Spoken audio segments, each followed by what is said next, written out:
Today is an incredibly important day for Disney, as their quarterly earnings report will be announced after the close of the business day. It's been a pretty rough year for Disney, as their brand just keeps dropping in value, and that decrease has turned away millions of fans. 2023 has seen a severe drop in quality and superhero content from Marvel. The Star Wars brand has brought little to nothing. Indiana Jones was an expensive flop. Pixar had one of the roughest years in recent memory, and their live-action remakes have failed to catch fire. All of this and more happened in a short period of time. So let me talk to you, and we'll cover that in just a moment. But before we do, today's video is brought to you by me, Jeff Hicks, and my graphic novel, Stealing Solo. Stealing Solo asks the greatest what-if question of all time. What if a group of disgruntled Star Wars fans kidnap Harrison Ford and force him to remake Star Wars in their basement? That, and a whole lot more, is answered in Stealing Solo, a Captain's parody. Stealing Solo has been called laugh out loud funny and the greatest Star Wars parody since Spaceballs, and it's available now for a limited time only. Go to stealingsolo.com, which is powered by Shopify, so you get the reward-winning safety and security, and get yourselves a copy today. Once we sell through this limited backstock, I'm going back to the drawing board to bring you the sequel, which parodies Luke Skywalker's fall from grace, and finally the closing chapter, which I can't wait to get to, Frankenfisher, the Bride of Solo.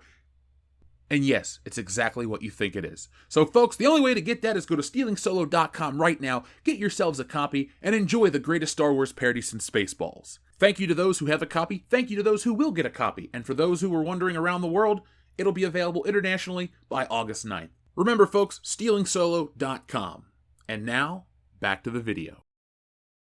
Disney's 100th year has started off as one of their roughest. In January, Disney faced a hostile takeover attempt by activist investor Nelson Petz. Trian, a multi-billion-dollar asset management firm funded by Petz, wanted to fix Disney after their severe financial losses. In January of 2023, shares closed at $96 per share. A year prior, they were at $160 per share. Fears of a proxy war began to arise. A proxy war is an effort by the shareholder or group of shareholders or a corporation to convince another shareholder to cast their corporate votes by granting a representative or proxy the authority to vote those shares. Trian's objective was to create sustainable long-term value at Disney by working with Bob Iger and the Disney board. The firm said, "We recognize that Disney is undergoing a period of significant change and we are not trying to create additional instability." Disney responded by saying, while senior leadership for the Walt Disney Company on its boards of directors have engaged with Mr. Peltz over numerous times over the last few months, the board does not endorse the Trian Group nominee and recommends that shareholders do not support the nominee and instead vote for all the company's nominees. January also saw Disney's feud with the state of Florida continue as the state continued to increase regulations of Disney's Reedy Creek District. The creation of Reedy Creek District was instrumental in Disney's decision to build near Orlando in the 1960s. Having a separate government allows the company to provide zoning, fire protection, utilities, and infrastructure services on its sprawling property. Taryn Fenske, a spokeswoman for Governor Ron DeSantis, said in a written statement, "Disney will no longer have its own government. It will live under the same laws as everyone else and will be responsible for their outstanding debts and will pay their fair share of taxes." Imposing a state-controlled board will also ensure that Orange County cannot use this as a pretext to raise taxes on Orange County residents. The fun doesn't stop there. January also saw the end of the iconic Splash Mountain. The ride was shut down for renovations. The renovations for Splash Mountain, which many fans considered a Disney staple, began in late January. Disney announced in June 2020 that it was planning to reimagine the ride after growing complaints due to its association with the 1946 film The Songs of the South, namely a Change.org petition with over 21,000 signatures stating that the ride is steeped in extremely problematic and stereotypical racist tropes. It's being replaced with the Princess and the Frog themed ride. February wasn't any better for Disney. The Walt Disney Company cut about 7,000 jobs as part of an ambitious company-wide cost-saving plan and strategic reorganization announced by CEO Bob Iger. The job cut amounts to 3% of the entertainment giant's global workforce. Details of Disney's strategic restructuring focuses on the organization on creativity, empowering creative leaders, and assuring that they are accountable for all aspects of their business globally and put the company's streaming business on a path to sustained growth and profitability. The company would organize into 3 groups: collaborative business segments, Disney Entertainment, ESPN, and Disney Parks, Experiences and Products. The leaders of each business segment would have full operation control and financial responsibility for creative development, marketing, technology, sales, and distribution, and will be accountable for driving business efficiencies globally. The feud with Florida would continue. Florida's Governor, Ron DeSantis, would win the power to appoint members of the board that supervise the development of the state's famous Walt Disney World theme park after a fight over a law that restricts sexual orientation and gender identity discussion in schools. Disney, as a result, was set to lose some of the autonomy it enjoyed in Florida during the last nearly 6 decades, but the company has held onto some privileges amid the culture war levied by DeSantis. February also saw Disney Marvel's brand face an embarrassing loss, as Ant-Man and the Wasp and Quantumania would fail to light up the box office. After opening to the highest numbers in the franchise, Quantumania would go on to be one of the biggest bombs in the MCU. With a production budget of $200 million and a marketing spend of at least $100 million, Ant-Man 3 fell short of the roughly $600 million needed to break even amount in its theatrical run. The previous Ant-Man films would earn $519 and $622 million respectively. While Ant-Man failed to make a profit, the MCU wouldn't fare much better moving forward. March would see Disney debut the trailer of The Little Mermaid. The live-action remake of the animated classic would spark online controversy for casting Halle Bailey as Ariel. The race-swapping angered fans and reignited the culture war. The build-up to the film would be incredibly contentious. March also saw the return of The Mandalorian. The once-beloved Star Wars series saw a major decline in viewership throughout Season 3. Fans were tired of the meandering nature of the show. Nearly 50% fewer people watched the Season 3 finale as opposed to the Season 2 finale. Finally, in March, Disney's cost-cutting measures reached the top echelons of the company.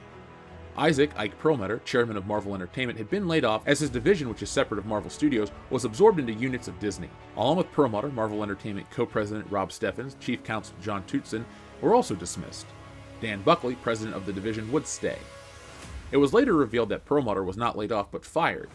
It was merely a convenient excuse to get rid of a longtime executive who dared to challenge the company's way of doing business, Perlmutter said.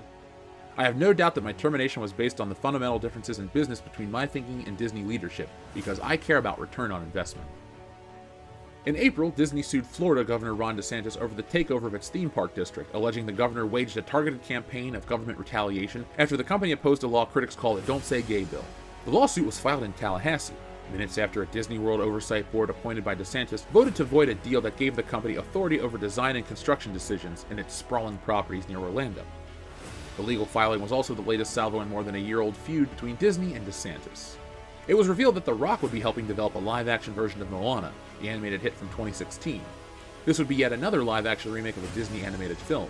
That same month, it was announced that Lilo and Stitch would be receiving a live-action remake as well. This news was met with outrage. Many were left disappointed when Disney announced the casting of a biracial, light-skinned actor in the role of Nani, Lilo's older sister, who in the original movie was drawn with darker skin, black hair, and ethnic features. In May, board members of the special district that oversees Walt Disney World appointed by Florida Governor Ron DeSantis sued Disney in state court, less than a week after Disney sued DeSantis and the board. May also saw the first hit for the MCU in many months.